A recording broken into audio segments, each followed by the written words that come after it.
নমস্কার বন্ধুরা, আমার চ্যানেলে আপনাদের স্বাগত। তো আজকে আমি নিয়ে এসেছি এঁচোড়ের একটা রেসিপি। এটা বানানো খুবই সহজ, যে কেউ বানিয়ে নিতে পারবেন, আর খেতেও কিন্তু দুর্দান্ত হয়। তো চলুন দেখে নেওয়া যাক আমি কিভাবে এই রেসিপিটা রান্না করি। এখানে কড়াইতে জল বসিয়েছি, জলটা গরম হয়ে গেছে। দিয়ে দিচ্ছি লবণ, এরপর দিয়ে দিচ্ছি কেটে রাখা এঁচোড়গুলো। এখানে 500 গ্রাম এঁচোড় আছে, আর এঁচোড়টাকে একটু ভাপিয়ে নিচ্ছি। এটা খুব বেশি ভাপাবো নি, কারণ পরে আবার কষার সময় ভাজা হবে। তো এটা ঢাকা দিব নি, এইভাবে 5 থেকে 6 মিনিট একটু ফুটিয়ে নিচ্ছি।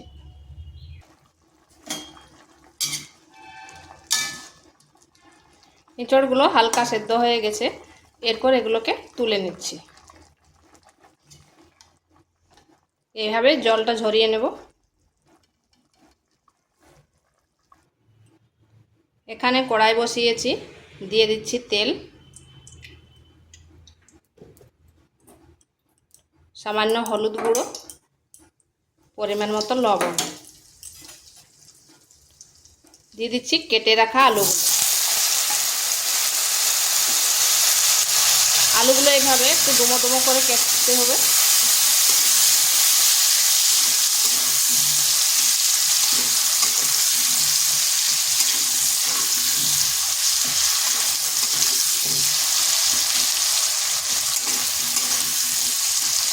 আলুগুলোকে একটু ভেজে নেব।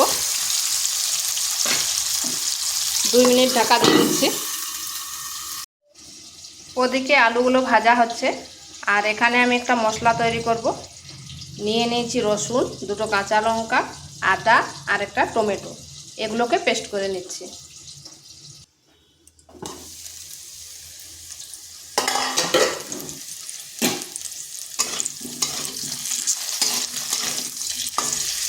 আলুগুলো ভাজা হয়ে গেছে, এরপর তুলে নিচ্ছি।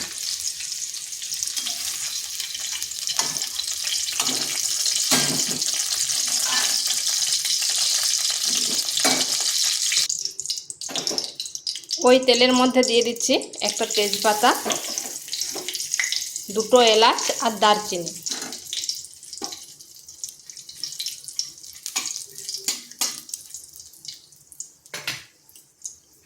দিয়ে দিচ্ছি একটা বড় সাইজের পেঁয়াজকে এভাবে কুচিয়ে রেখেছিলাম।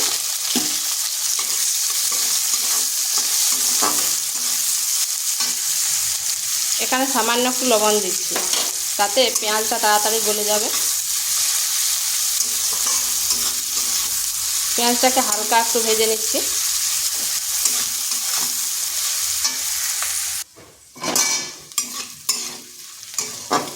পেঁয়াজটা ভাজা হয়ে গেছে, এরপর এখানে দিয়ে দিচ্ছি পেস্ট করা মশলাটা।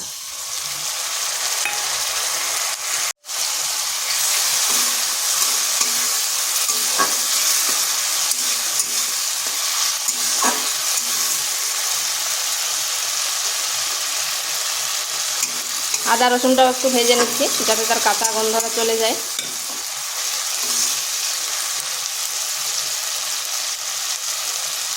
দিয়ে দিচ্ছি জিরে গুঁড়ো, ধনে গুঁড়ো, হলুদ গুঁড়ো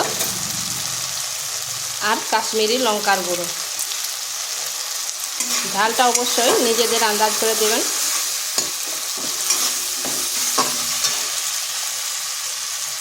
এখানে সামান্য একটু জল দিচ্ছি। এবার মশলাটা বেশ কিছুক্ষণ সময় ধরে কষে নিতে হবে।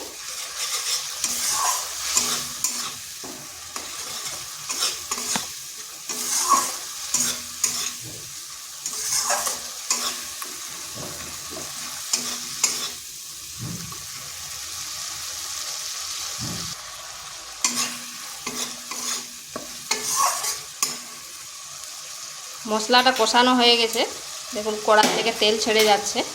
এরপর দিয়ে দিচ্ছি কেটে রাখা আলুগুলো, ভেজে রাখা সরি।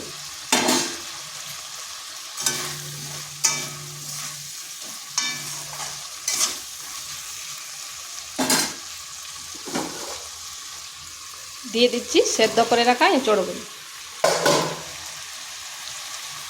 এরপর আলু আর এঁচড় খুব ভালো করে কিন্তু এইভাবে কষিয়ে নিতে হবে। এটা যত কষাবেন তত তার টেস্টটা বাড়বে।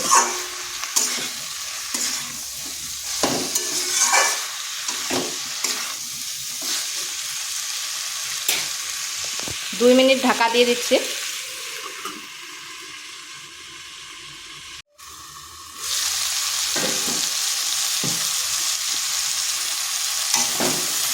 এইভাবে ঢাকা দিয়ে কষে নিতে হবে।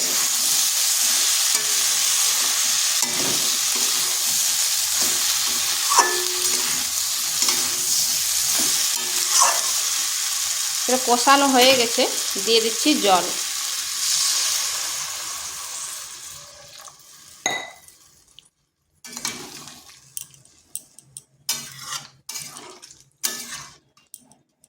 এখানে নুনটা একটু চেক করে নেবেন, যেহেতু এঁচড়ে আর আলুতে নুন দেওয়া আছে। আমার এটা কম আছে, সামান্য একটু দিয়ে দিলাম। দিয়ে দিচ্ছি কয়েক দানা চিনি, তাতে এর ব্যালেন্সটা ঠিকঠাক আসবে। আমার এগুলো হাফ সেদ্ধ হয়ে আছে, তাই আর ঢাকা দিলাম না, এইভাবে একটু রান্না করে নিচ্ছি।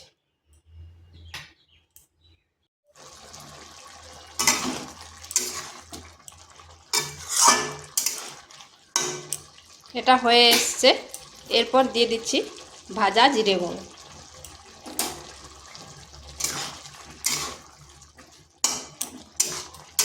এটা এরকম মাখো মাখোই করব। গ্যাসটা বন্ধ করে ঢাকা দিয়ে 2 মিনিট রেখে দিচ্ছি, যাতে মশলাটা সমস্ত তরকারির মধ্যে হয়ে যায়। 2 মিনিট পর ফিরে আসলাম, আর দেখুন কত সুন্দর হয়েছে। তো এইভাবে একবার বাড়িতে করে দেখতে পারেন, খেতে কিন্তু দুর্দান্ত হয়। আর ভিডিওটা ভালো লাগলে লাইক, শেয়ার, কমেন্ট অবশ্যই করবেন। আর নিত্য নতুন রেসিপি পাওয়ার জন্য চ্যানেলটিকে সাবস্ক্রাইব করবেন।